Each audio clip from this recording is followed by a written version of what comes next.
Hi guys, it's Carrie with Fullerton Professional Organizing, and today we're tackling mistakes new professional organizers make and how to avoid them. Now, starting a professional organizing business, it seems exciting, especially when you're new, but like any venture, it does come with its learning curve. New organizers often make common mistakes that can slow growth, cause frustration, and even lead to burnout. To help you get ahead, here are 30 mistakes that new professional organizers often make and how you can avoid them. Now, number one is not defining a niche. You may think you can service everyone, and that's great. But what if someone calls you for digital organizing and you don't know how to do that adequately? It's tempting to market yourself as a general organizer, but finding a niche, home organizing, business organizing, etc., helps you stand out from the crowd. Okay? So, pick one or two areas of focus to build expertise and credibility in so you can get hired for those specific areas. All right, that is what helps you grow your business and distinguishes you from the other organizers in your area. Number two, underpricing services. I see this all the time. They don't know their worth. They think because they're new, they can't charge what everybody else charges. Now, that doesn't mean that you can, maybe you can start at the same price the organizer in your area, the low one that charges the lowest. Maybe you can do that. Maybe you can charge in between the highest charging and the lowest charging. I don't know where you fit in your area, but do not undercharge yourself. It's a lot harder work than you think it is, and you must be able to succeed financially. Many new organizers fear charging too much, but underpricing devalues your work and leads to burnout. Research market rates in your area and confidently charge for your expertise. If someone hires you and you need a little more expertise in that area, research it. My first client wanted help moving.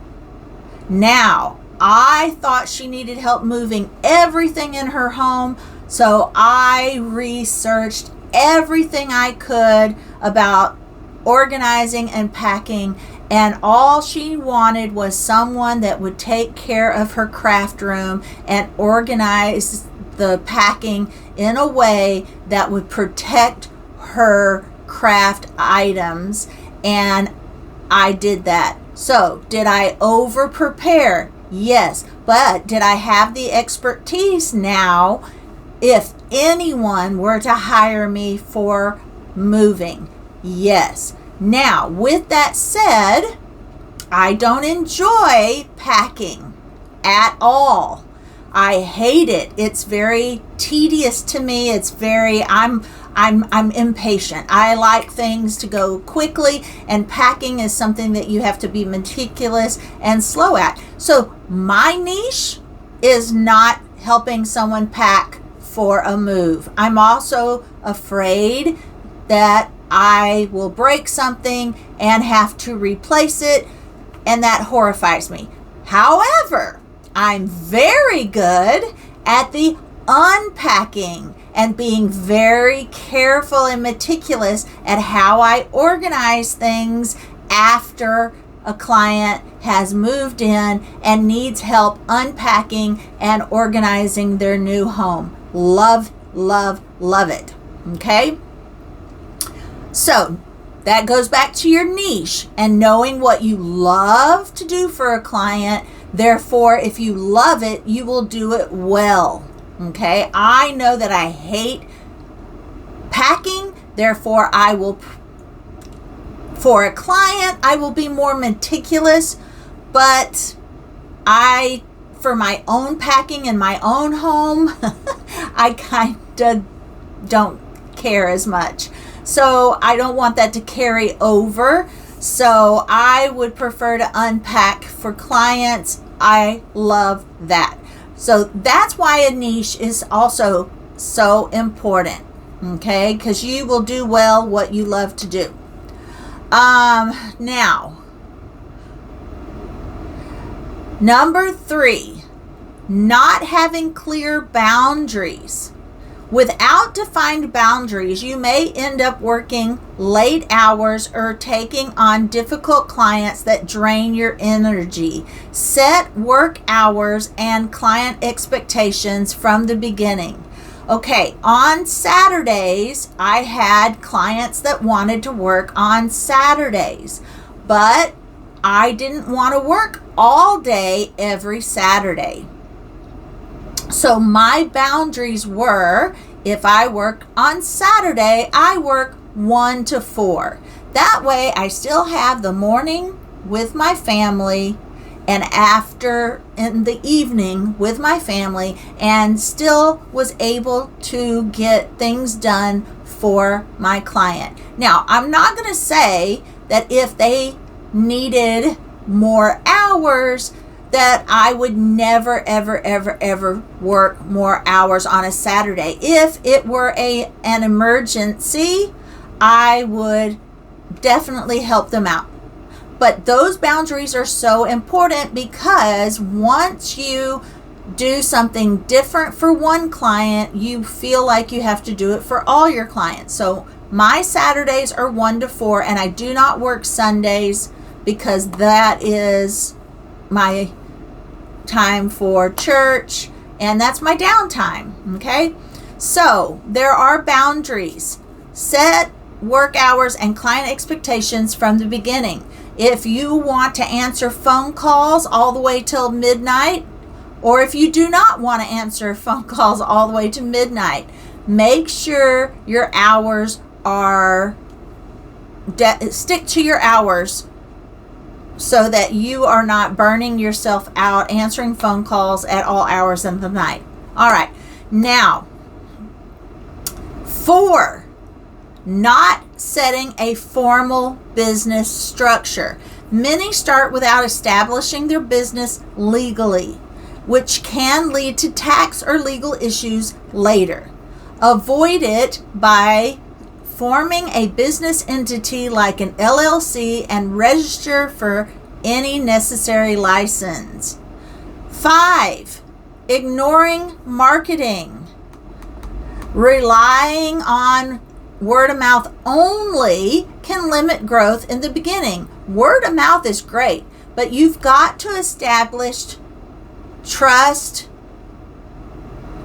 and they've got to know who you are and like you and trust you. Okay, so you've got to do that. Marketing is a long game. Invest in marketing strategies such as a website, social media, or local advertising. It doesn't, but keep it simple. Again, people complicate their marketing, complicate it. It just needs to be kept simple. Now, I know this because I had a previous business for 21 years. And in this business, it's taken me only 3 short years to get daily clients. I now have clients every day. Now, I prefer to work 3 to 5 days a week. I prefer 3 days a week, to be honest, but I'm working 5 days a week. So I do know that my marketing is working.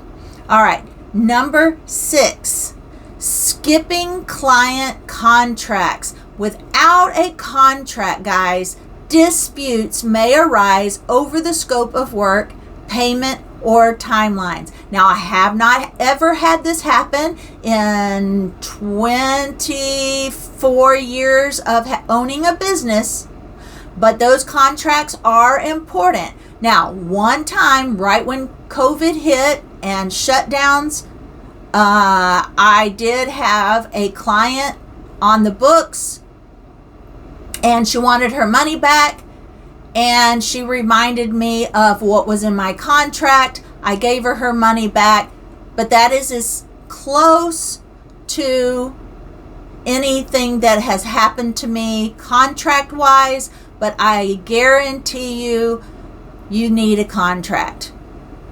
It also goes back to the other one where it says your clients need to know your expectations, your boundaries, their expectation, what you expect from them and their boundaries.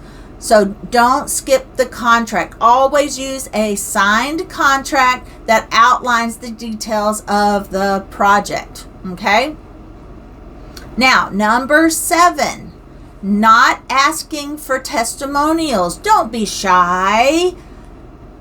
Satisfied clients are your best advocates, but many new organizers forget or are too scared to ask for feedback. After each project, ask clients for a testimonial to use on your website and social media. Now, there have been some that have not given me a testimonial even when I asked. But later on, I did more and more and more work for them, and then they came to me and said they wanted to give me a testimonial since they had not done it previously. So, ask. They can only say no, but you just, but you have to ask. You have to ask. All right, you don't have to keep asking and driving them crazy, but ask and you shall receive. But if you don't, you move on, okay? Taking on every job. Number 8, you don't have to take on every job. I do not do digital organization, but I do have someone I know that does. Therefore, I have someone I can recommend. Know what you can do and what you want to do. Trying to handle every organizing request can stretch your skills thin and lower job satisfaction. That's the main thing. If you're not good at digital, and you know you're not good at it, and you don't do a good job, then you have an unhappy, unsatisfied customer. Okay? And that word of mouth is something you don't want. So, stick to your niche and refer out jobs that aren't a good fit. And my other one would be the packing. Although I have to admit, if it means not being able to unpack and organize that client, if they only wanted me to pack and they're moving away, then I would probably pass up on that. But if they are moving locally and I get to help them also unpack and organize, I will help them pack if necessary, okay? Because, then I would lose a client, and I don't want to do that. But know your boundaries, okay? Doing too much for the client. If you do all the work, clients won't learn new habits, and the clutter may return quickly. Involve the client in the process and teach them organizing skills. Now, I love that tip, and that is an excellent tip. But there are some clients that you can lead to the water, and they are just not going to drink. Some don't want to be involved in the process at all. Some do not have the mental capacity. Some do not want to be involved in it at all. And then you just do the best that you can. But yes, the best clients are the ones that want to change their habits and want to keep that clutter contained. It does go quicker when you can involve the client. It's so much easier. It's so much better if you can involve the client. But know this, not every client wants to be involved, and you just can't. But that's also why you can implement packages that will allow you to make money all year round, helping those clients that don't want to be involved and just want it done by you. Just know who they are. Who do you really need? What clients really need to be involved, and which ones are not going to be involved, and how you tackle that. And you may not want to tackle those when you're a new organizer. You may want to wait until you've got a lot of experience under your belt. Wait a year or two and then start organizing for these clients that cannot be there side by side. It can be done. I do it, and it's great. There are benefits to both. Now, number 10, overlooking time management. Without efficient time management, projects can drag on and become unprofitable. Avoid it. Set project timelines and stick to them. Number 11, lack of follow-up. After the initial organizing session, failing to check in with clients can hurt long-term relationships. Follow up with clients periodically to see if they need more help or refer you to others. But mainly, you want to be able to tweak something that didn't work for them. Okay? Because you can organize for someone, but if it didn't work for them, it won't stay organized. You have to follow up and go and tweak that organization for them so that it actually works and stays organized for them. If it's hard to maintain or doesn't work with their way their brain works, they're going to have a hard time keeping it organized. All right, now, number 12, another thing that new organizers may do wrong, the mistake they may be making, is not networking. Building relationships within the organizing community and related industries, real estate, interior design. It is crucial for growth to grow your community of people, the know you, the trust you. They have to know you and trust you. Like I said, marketing is a long-term relationship so that it continues to build your clientele. And word of mouth. Word of mouth is important, but all of your marketing and networking is equally important. 13, not developing systems for your own business. If your own systems are disorganized, it'll be hard to manage clients and projects efficiently. Use project management and CRM tools to keep track of clients' payments and tasks. All right, number 14, ignoring continuing education. The organizing industry evolves, and staying stagnant can hurt your skills. Avoid it by taking courses, attend workshops, and follow trends to stay updated.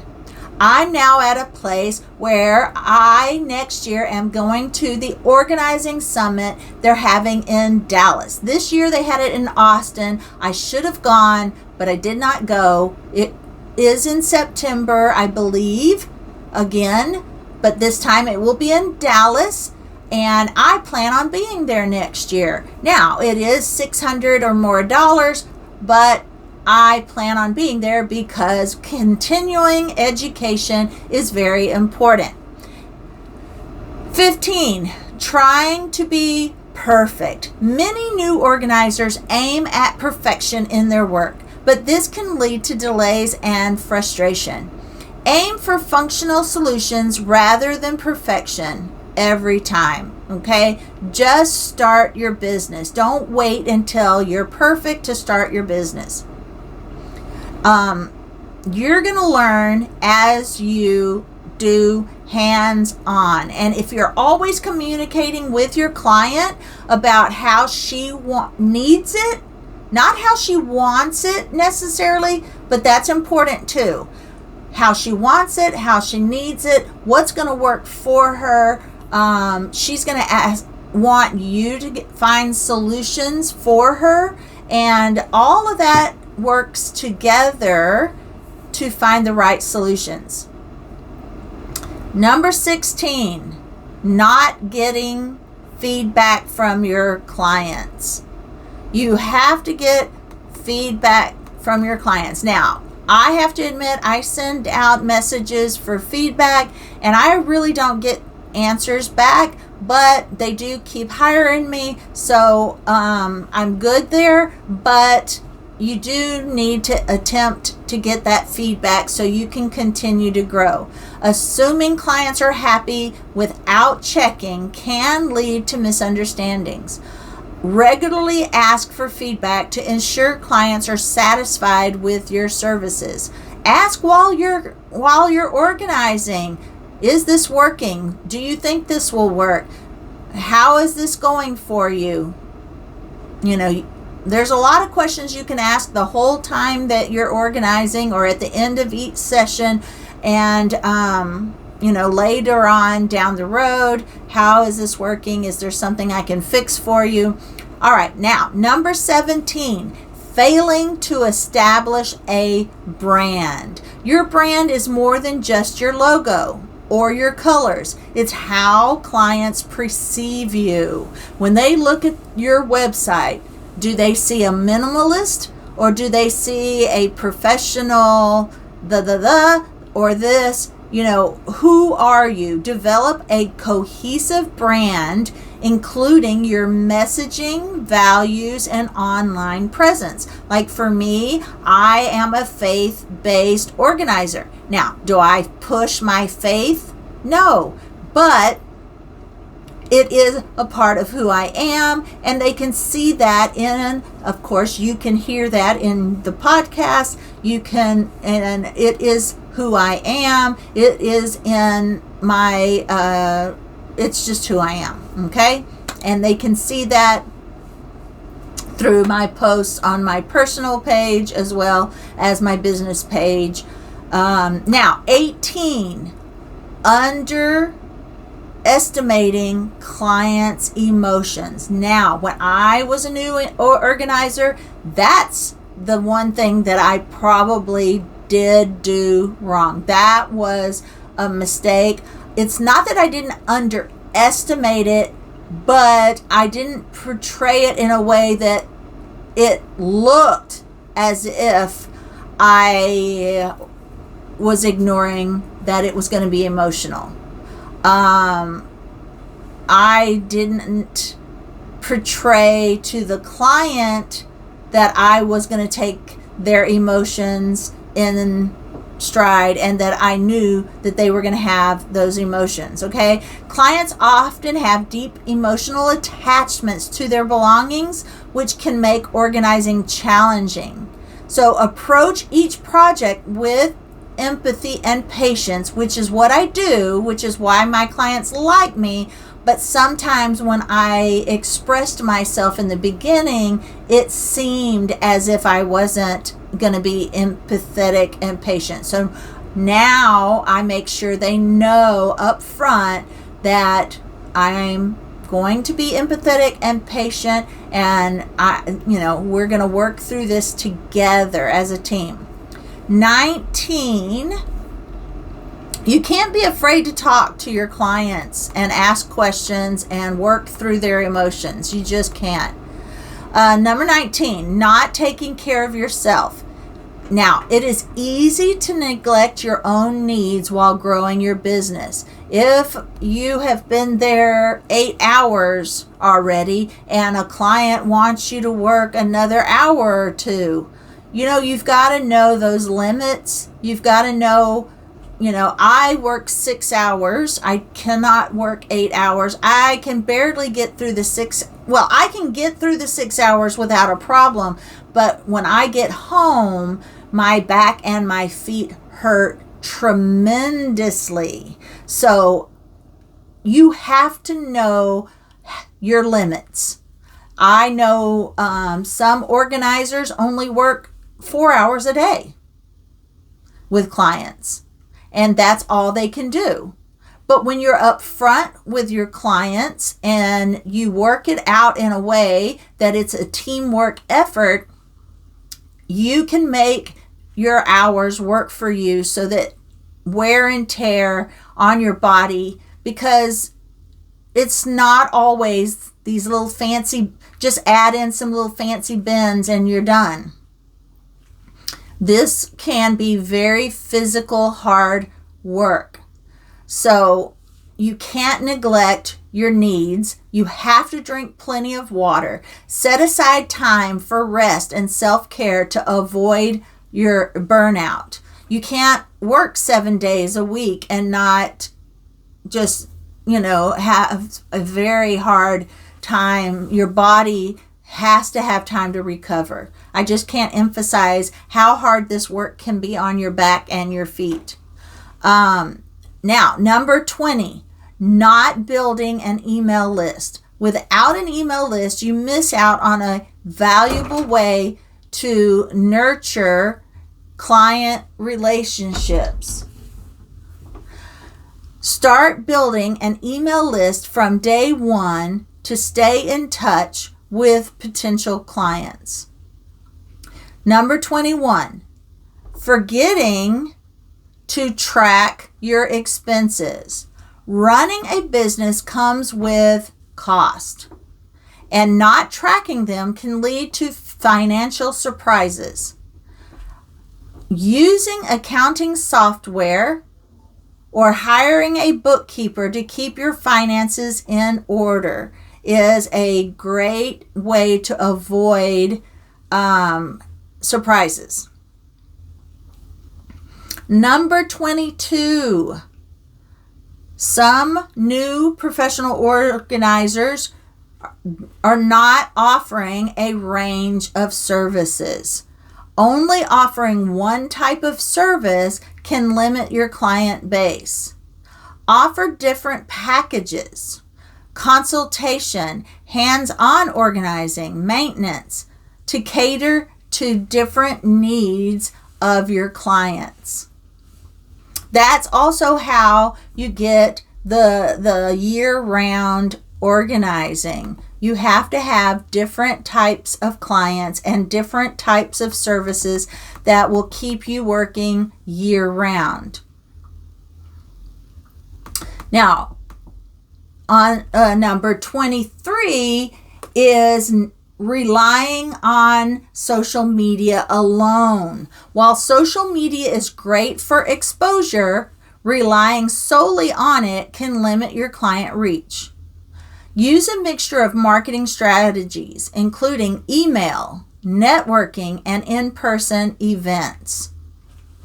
Some of my exposure comes from blogging and networking. Now, number 24, skimping on tools and supplies. Using subpar tools can slow down your work and frustrate clients. Invest in quality supplies that help you work efficiently. Now, 25, not knowing when to scale.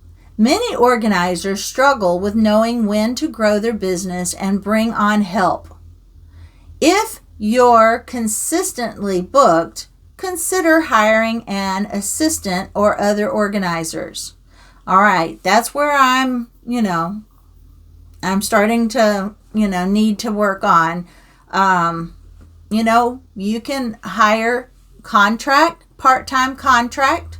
There are college students that want to work part-time, and maybe they can do the weekend organizing for you. For those clients that can only do weekends. I do have a client right now that can only do weekends because she is a teacher. So, those are things that you can do to scale your business and keep your business growing. Number 26, not having a sales script. Without a clear sales pitch, you may struggle to close clients.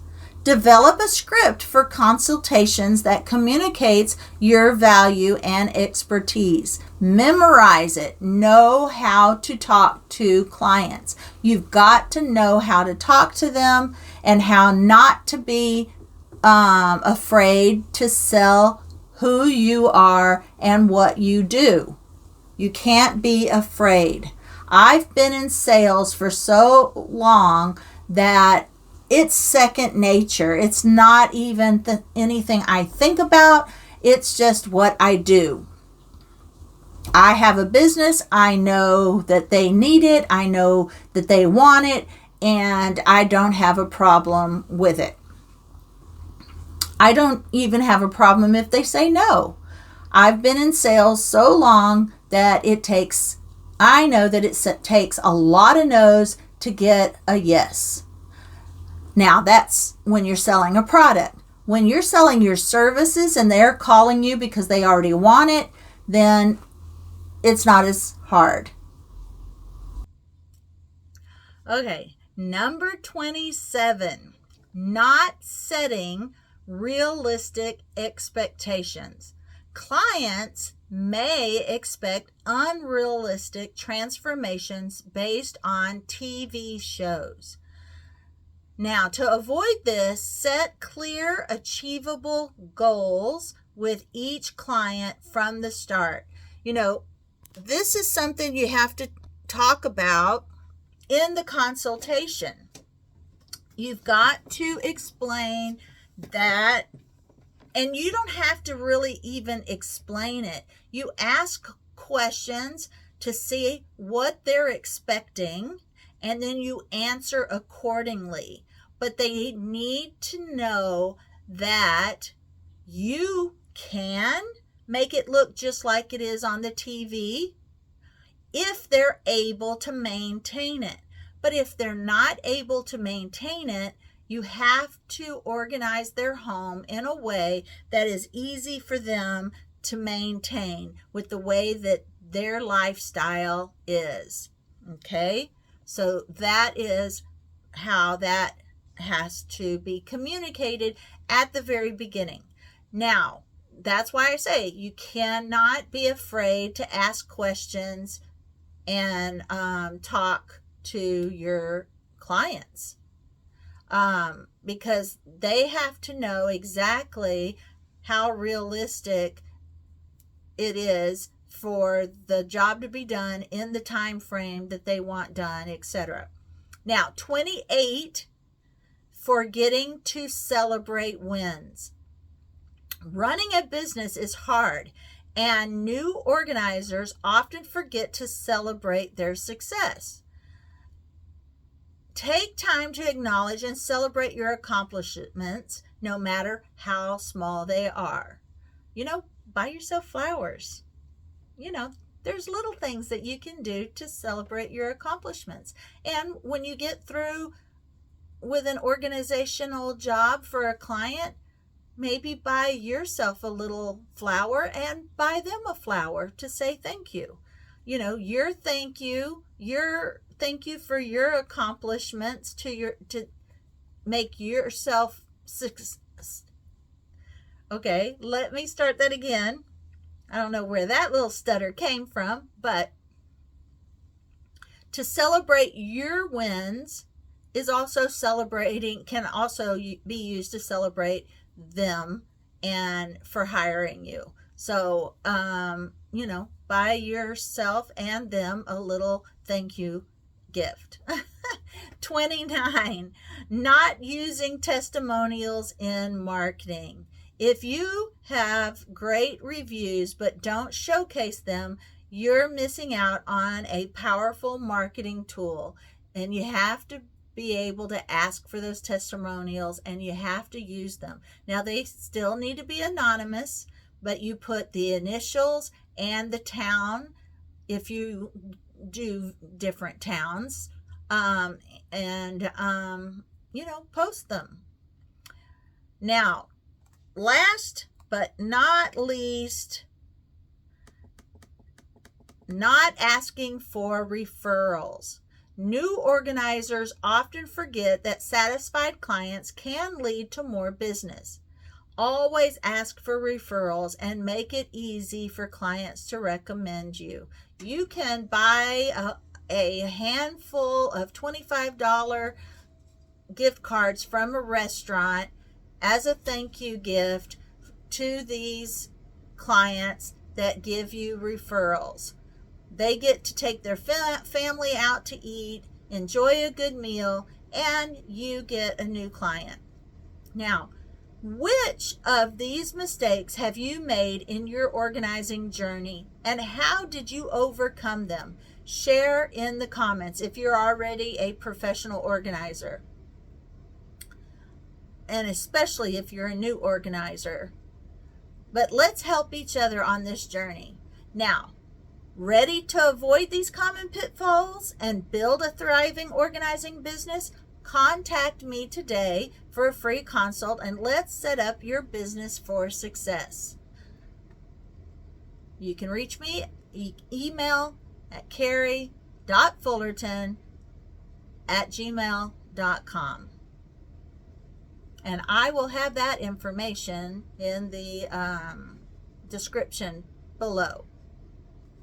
All right, guys, thank you for listening. I will see you on the next podcast. Well, I won't see you, but you will see me on the next YouTube. See you later.